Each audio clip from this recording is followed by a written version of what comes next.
इनसे पूछते हैं कि इन्होंने ये आगाज कब किया और इनको ये शौक कहाँ से पैदा हुआ। नहीं, ऐसा तो कोई भी नहीं, बल्कि सबने सपोर्ट की है मेरी। ये आपका बहुत प्यारा सा बेडरूम है, इसी में आपने सारी सेटिंग की हुई है, तो मिसेज आपकी कहती नहीं है कि ये आपने क्या यहाँ पे मीना बाजार लगाया हुआ है या क्या किया हुआ है, तो फिर कोई मसला मसाइल होता है या इन चीज़ों की हिफाजत करने में कितनी मुश्किलात पेश आती हैं।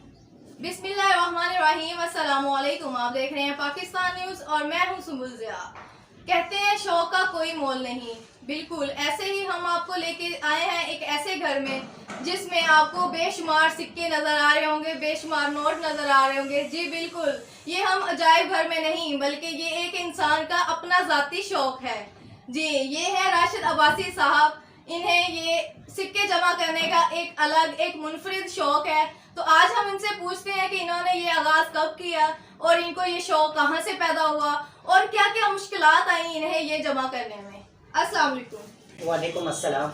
जी राशिद अब्बासी साहब, आप बताएं कि आपने ये सफर का आगाज कहाँ से किया। जी, मेरा बचपन का शौक है, ये मैंने तीसरी क्लास से काम शुरू किया है। ठीक है। तो ये हॉबी में कुछ सिक्के मैंने देखे थे अजायब घर में, तो वहाँ से मुझे एक काम शौक जो है हो गया था। तो कभी आपकी फैमिली ने या रिश्तेदारों ने या किसी ने कहा कि ये आप क्या काम आपने शुरू कर दिया है, या इसमें से कभी किसी ने रोका हो। नहीं, ऐसा तो कोई भी नहीं, बल्कि सबने सपोर्ट की है मेरी। ठीक है। तो आपने ये सिक्के कहाँ कहाँ से इकट्ठे किए हैं। ये मैंने बहुत दूर दूर से इकट्ठे किए हैं। कुछ ऐसे भी हैं जो मैंने डाक के जरिए मंगवाए हैं, TCS के जरिए मंगवाए हैं। मैं लाहौर जाता था, लाहौर से लेकर आता था, शाही किले पे बाजार में बिकते हैं ये। ठीक है। तो इनमें से कितनी ऐसी करेंसी है जो बिल्कुल बंद हो चुकी है या नायाब हो चुकी है। इनमें बेशतर ही ऐसी करेंसी है जो बिल्कुल बंद हो चुकी है और बहुत ही एंटीक करेंसी भी इस वक्त मेरे पास मौजूद है। सिक्के भी बहुत सारे ऐसे हैं जो बहुत ही नायाब हैं। ठीक है। तो आपको अगर कोई आए ऐसा इंसान जो कहे कि हम आपको इसकी मालियत देते हैं, आप हम ये शौक हमें दे दें या अपनी करेंसी जमा जो हमें दे दे, तो आप क्या दे देंगे। नहीं, मैं चेंज कर लेता हूँ। जो मेरे पास डबल कोइंस या ऐसे नोट्स करेंसी नोट होते हैं तो मैं चेंज कर लेता हूँ। मैं सेल नहीं करता, मैं खुद खरीदता हूँ। तो ये वाला शौक आप अपना कब तक जारी रखेंगे। इंशाल्लाह ता हयात उम्र।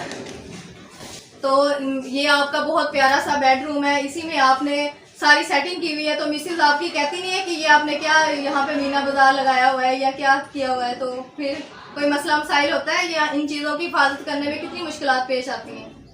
नहीं, मुश्किलात तो कोई नहीं। सेपरेट कमरा है मेरा, तो ये है कि मिसेज मेरा साथ देती हैं। उनको एतराज़ नहीं है इन चीज़ों पर, बल्कि वो खुद इनमें मगन हो जाती हैं, शौक से इन्हें देखती हैं।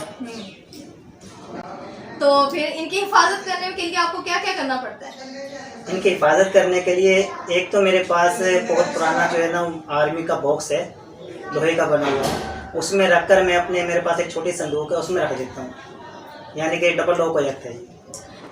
तो राशिद बताएं, आपने पहली जो कोइन है वो कब ली और उस टाइम आपकी उम्र क्या थी और आपको ये जज्बा कब और कहाँ से पैदा हुआ। जी, उम्र का तो आइडिया नहीं है मुझे, लेकिन मैं बहुत छोटा, उस वक्त मैं तीसरी क्लास में पढ़ता था। मुझे याद है अरशद साहब हमारे उस्ताद होते थे, तो हमारी उस किताब के अंदर भी तस्वीरें बनी होती थी सिक्कों की। कुछ मुझे जज्बा वहाँ से पैदा हुआ। तो उस वक्त मेरे पास ये जो 10 पैसे और 5 पैसे वाले सिक्के हैं ना, ये मौजूद थे, तो मुझे यहीं से शौक़ हुआ। तो माशाल्लाह आज आप देख सकते हैं। जी बिल्कुल, आपने बहुत ज़्यादा मेहनत की है और बहुत ज़्यादा इनके पास कलेक्शन है। सबसे इसमें से कौन सी ऐसी करेंसी है जिसको हासिल करने के लिए आपको सबसे ज़्यादा मुश्किलात पेश आई। हाँ, इसमें बहुत सारी ऐसी करेंसी है जिनको वैसे तो सारी ही मुश्किलात पेश आई हैं सब इकट्ठा करने में, लेकिन जो टेक्स कोइंस रेयर कोइन होते हैं ना, ये बहुत मुश्किल से मिलते हैं। जैसा कि आप ये देखें, ये पड़ा हुआ है। जी जी। ये इस्लामी कोइन है। हज़रत उमर, अबू बकर, उस्मान, चारों खलीफा के नाम लिखे हुए हैं। मदीना शरीफ बना हुआ है इसके ऊपर। जी जी। और ऐसे ही एक ये है राम दरबार कोइन, इंडिया वाला यहाँ पड़ा होगा, ये पड़ा हुआ है। ठीक है। इसी तरह ये इस पे उनके भगवान बने हुए हैं तीनों। ठीक है। ये इंडिया करेंसी है इसका। ये इंडियन करेंसी है, वो इस्लामिक करेंसी है। तो अब क्या आपको इस काम के लिए अगर कोई मुश्किल पेश आ रही है तो आप क्या सपोर्ट के लिए कहेंगे हुकूमत को कि कोई आपकी सपोर्ट की जाए इस मामले में। हाँ, अगर ऐसा मुमकिन है तो ज़रूर मैं हुकूमत से अपील करता हूँ कि वो मेरी सपोर्ट करे। ठीक है। और अगर कोई आपकी करेंसी देखना चाहे, कोई विजिट के लिए आना चाहे, तो क्या आप अलाउ करेंगे अपनी करेंसी दिखाने के लिए। जी, अलाउ करूँगा मैं। ठीक है। तो ये देखिए राशिद अब्बासी साहब ने आपको बताया कि उन्हें कितना शौक है, इसीलिए कहा जाता है कि शौक का कोई मोल नहीं। बेशक इन्होंने ये चीज़ें जमा करने के लिए बहुत मेहनत की होगी और बहुत सारी मुश्किलात का सामना भी किया होगा, लेकिन कहते हैं जहाँ चाह वहाँ रहा।